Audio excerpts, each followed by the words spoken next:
great privilege and distinct honor to introduce the 44th President of the United States of America, Barack H. Obama.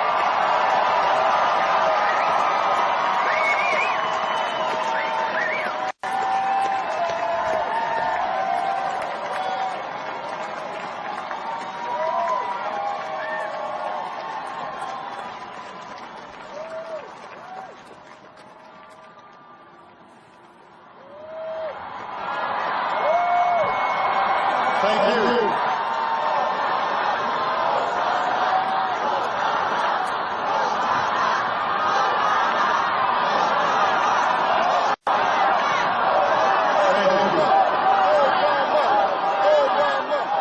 Thank you so much. Vice President Biden, Mr. Chief Justice, members of the United States Congress, distinguished guests, and fellow citizens. Each time we gather to inaugurate a president, we bear witness to the enduring strength of our Constitution. We affirm the promise of our democracy. We recall that what binds this nation together is not the colors of our skin or the tenets of our faith or the origins of our names. What makes us exceptional, what makes us American, is our allegiance to an idea articulated in a declaration made more than 2 centuries ago. We hold these truths to be self-evident, that all men are created equal,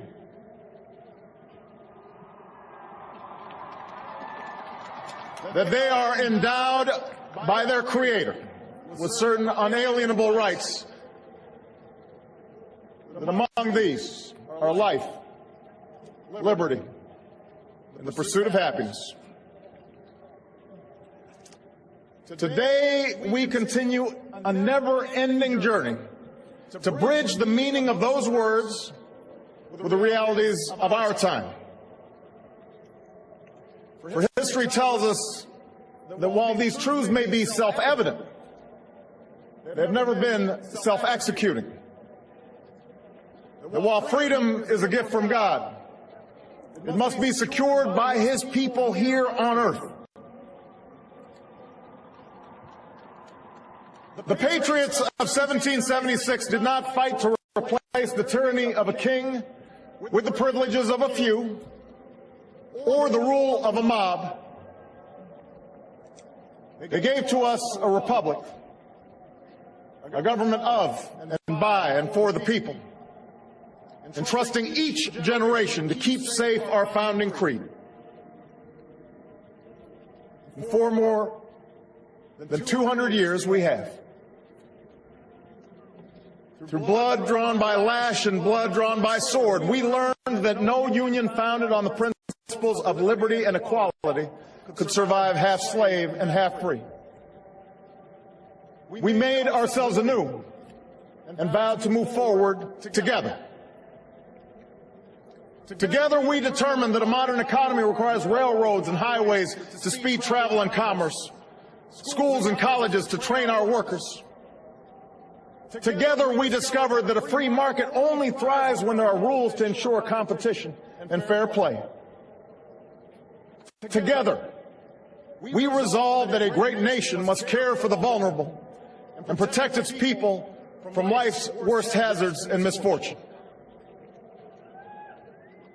Through it all, we have never relinquished our skepticism of central authority, nor have we succumbed to the fiction that all society's ills can be cured through government alone. Our celebration of initiative and enterprise, our insistence on hard work and personal responsibility, these are constants in our character. We have always understood that when times change, so must we. That fidelity to our founding principles requires new responses to new challenges. But preserving our individual freedoms ultimately requires collective action. For the American people can no more meet the demands of today's world by acting alone than American soldiers could have met the forces of fascism or communism with muskets and militias. No single person can train all the math and science teachers we'll need to equip our children for the future, or build the roads and networks and research labs that will bring new jobs and businesses to our shores. Now, more than ever, we must do these things together, as one nation and one people.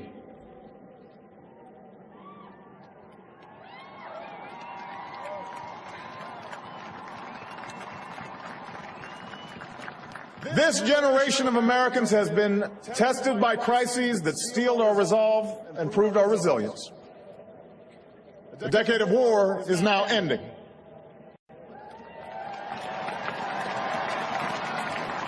An economic recovery has begun. America's possibilities are limitless, for we possess all the qualities that this world without boundaries demands.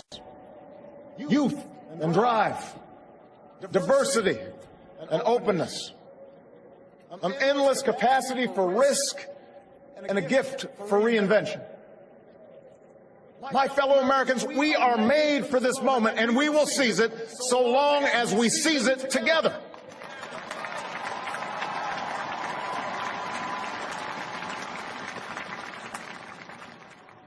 For we, the people, understand that our country cannot succeed when a shrinking few do very well and a growing many barely make it. We believe that America's prosperity must rest upon the broad shoulders of a rising middle class. We know that America thrives when every person can find independence and pride in their work, when the wages of honest labor liberate families from the brink of hardship. We are true to our creed when a little girl born into the bleakest poverty knows that she has the same chance to succeed as anybody else because she is an American, she is free, and she is equal not just in the eyes of God, but also in our own.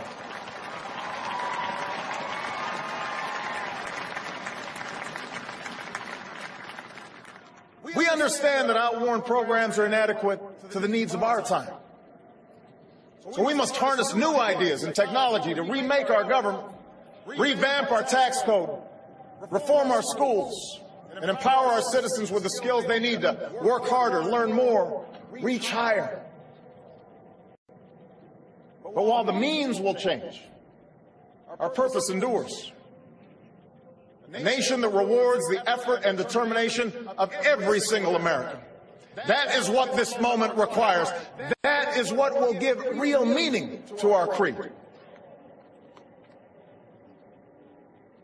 We, the people, still believe that every citizen deserves a basic measure of security and dignity.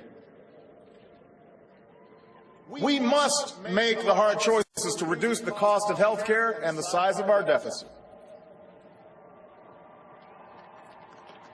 But we reject the belief that America must choose between caring for the generation that built this country and investing in the generation that will build its future.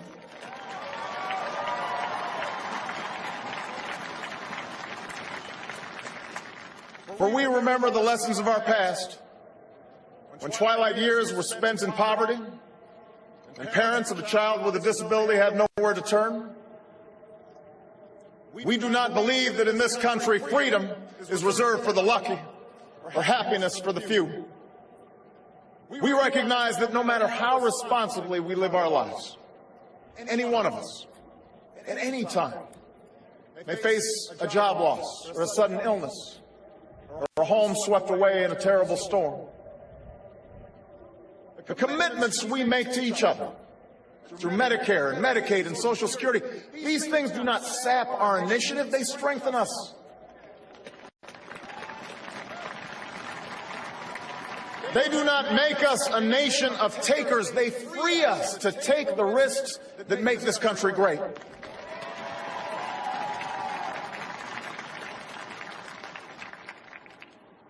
We, the people, still believe that our obligations as Americans are not just to ourselves, but to all posterity. We will respond to the threat of climate change, knowing that the failure to do so would betray our children and future generations.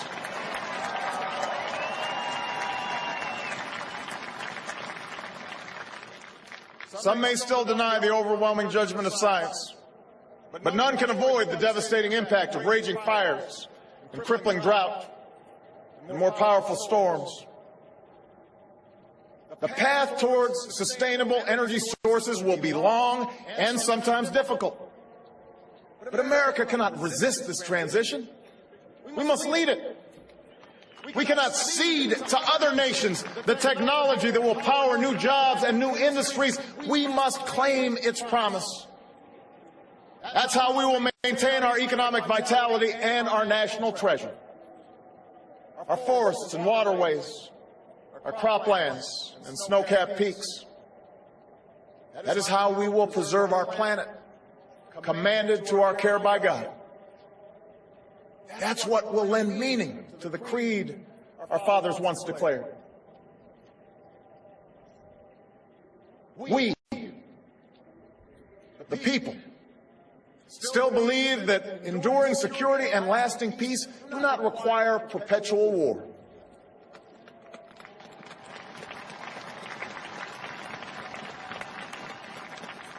Our brave men and women in uniform, tempered by the flames of battle, are unmatched in skill and courage.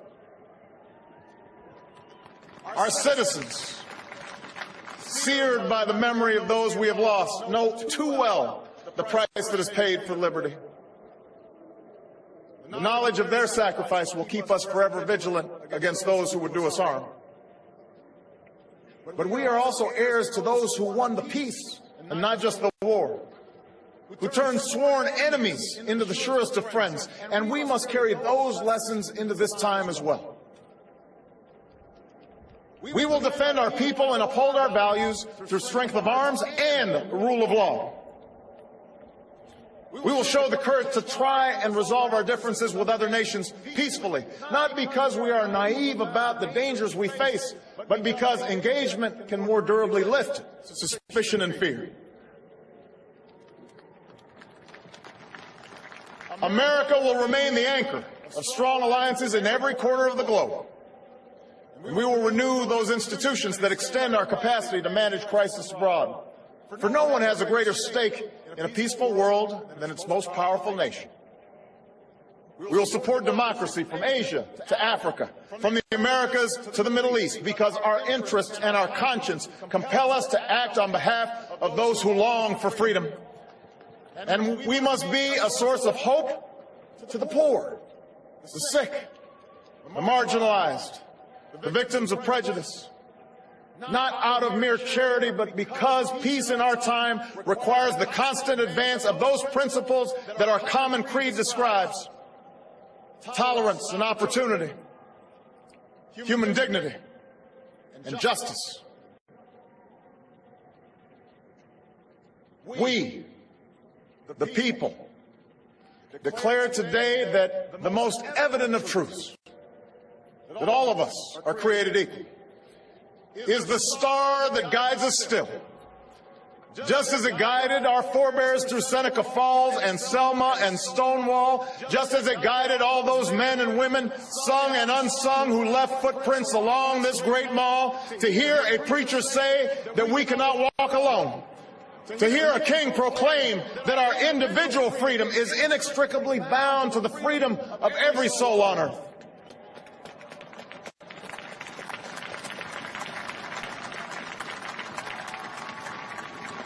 It is now our generation's task to carry on what those pioneers began. For our journey is not complete until our wives, our mothers, and daughters can earn a living equal to their efforts.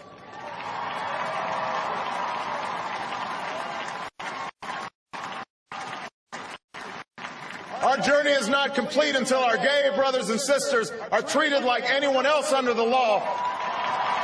For if we are truly created equal, then surely the love we commit to one another must be equal as well. Our journey is not complete until no citizen is forced to wait for hours to exercise the right to vote.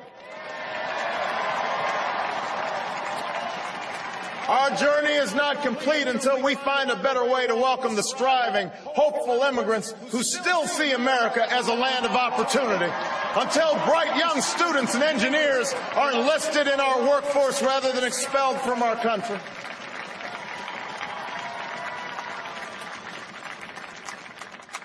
Our journey is not complete until all our children, from the streets of Detroit to the hills of Appalachia to the quiet lanes of Newtown, know that they are cared for and cherished and always safe from harm.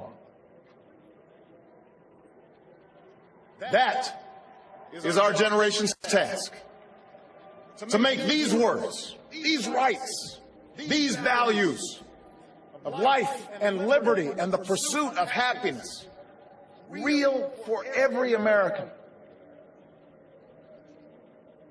Being true to our founding documents does not require us to agree on every contour of life. It does not mean we all define liberty in exactly the same way or follow the same precise path to happiness. Progress does not compel us to settle centuries-long debates about the role of government for all time, but it does require us to act in our time.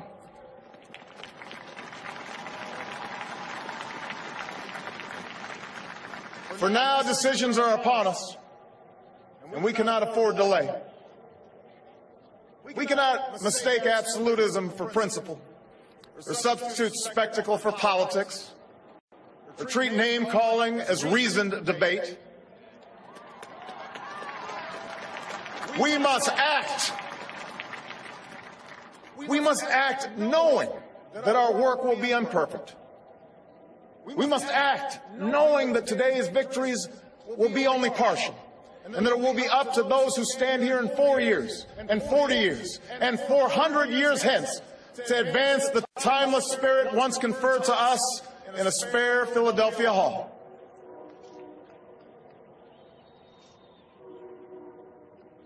My fellow Americans,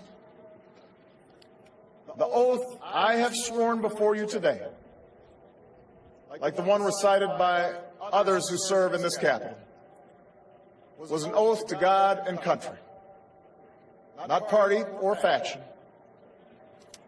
And we must faithfully execute that pledge during the duration of our service. But the words I spoke today are not so different from the oath that is taken each time a soldier signs up for duty, or an immigrant realizes her dream. My oath is not so different from the pledge we all make to the flag that waves above and that fills our hearts with pride. They are the words of citizens, and they represent our greatest hope. You and I, as citizens, have the power to set this country's course. You and I, as citizens, have the obligation to shape the debates of our time, not only with the votes we cast, but with the voices we lift in defense of our most ancient values and enduring ideals. Let us, each of us, now embrace with solemn duty and awesome joy what is our lasting birthright. With common effort and common purpose, with passion and dedication, let us answer the call of history and carry into an uncertain future that precious light of freedom. Thank you, God bless you, and may He forever bless these United States of America.